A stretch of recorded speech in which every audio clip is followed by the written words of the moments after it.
અમદાવાદ એક એવું સિટી છે જે તમે કદાચ બોમ્બે સાંભળ્યું હશે. બોમ્બે તમે જુઓ તો સ્ટ્રેટ લાઇન પર જ ડેવલપ થાય છે. અમદાવાદમાં એવું નથી. અમદાવાદ તમે જોશો તો આખું સરાઉન્ડિંગ સર્કલ પ્રમાણે આખું ડેવલપ થઈ રહ્યું છે.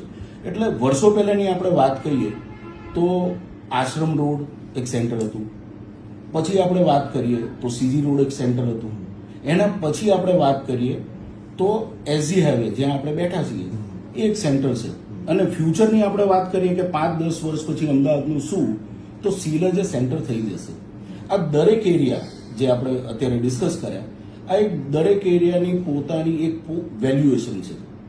સિલજ એક એવો એરિયા છે કે જ્યાં વર્ષોથી કલ્હાર બંગલો રોડ આપણે એવું કોઈને કહીએ તો એ લક્ઝરિયસ એરિયા છે, સૌથી બેસ્ટ એરિયા છે, પ્રીમિયમ એરિયા છે, એવું વર્ષો પહેલા લોકો એક્સપેક્ટ કરતા અને અત્યારે પણ કરે છે, રાઈટ.